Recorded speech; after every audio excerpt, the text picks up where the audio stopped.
साले के कोलहत यारी चल के बाटे दुर्लो बिचारी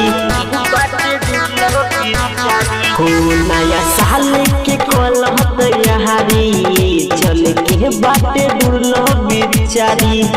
कोई पिकनिक बड़ा खास न चल जाए खूब साथ कोई पिकनिक बड़ा खास न चल जाए खूब साथ संगे डीजे पर जाए के हो पियल जाए बियर मंगाई के हो ना चल जाए डीजे पर जाए के हो पियल जाए बियर मंगाई के हो ना चल जाए डीजे पर जाए के हो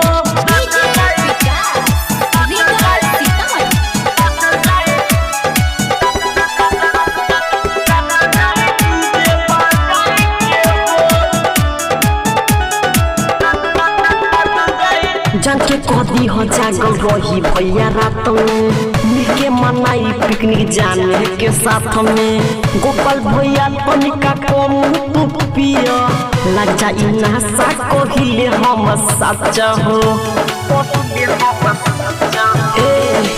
जान के कदी हो जागल रही भैया रात में मिलके मनाई पिकनिक जाने के साथ में गोपाल भैया तनिका कम तू पिया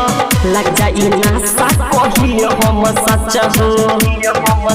तनका भोलू बढ़ा के नया गहना बजा के तनका भोलू बढ़ा के नया गहना बजा के दी हो गगा उड़ाई के हो पियल जाई बियर मंगाई के हो ना चल जाई डीजे पर जाई के हो पियल जाई बियर मंगाई के हो ना चल जाई डीजे पर जाई के हो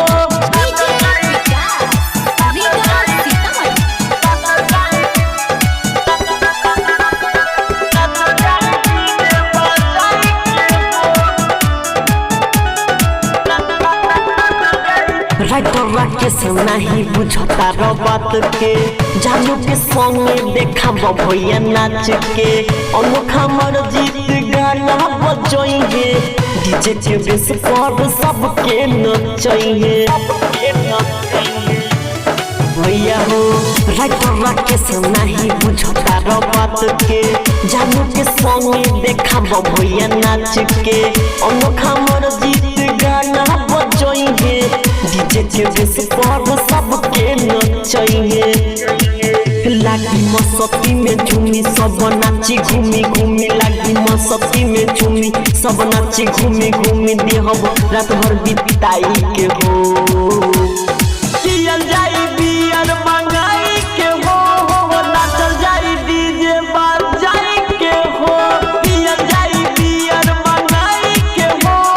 ना चल जाई डीजे पर जाई के हो नया साल के कोलहत यारी चल के बाटे दुर्लो बिचारी हो नया साल के कोलहत यारी चल के बाटे दुर्लो बिचारी कोई पिकनिक बड़ा खास न चल जाए खूब साथ कोई पिकनिक बड़ा खास न चल जाए खूब साथ संगे डीजे पर जाए के हो।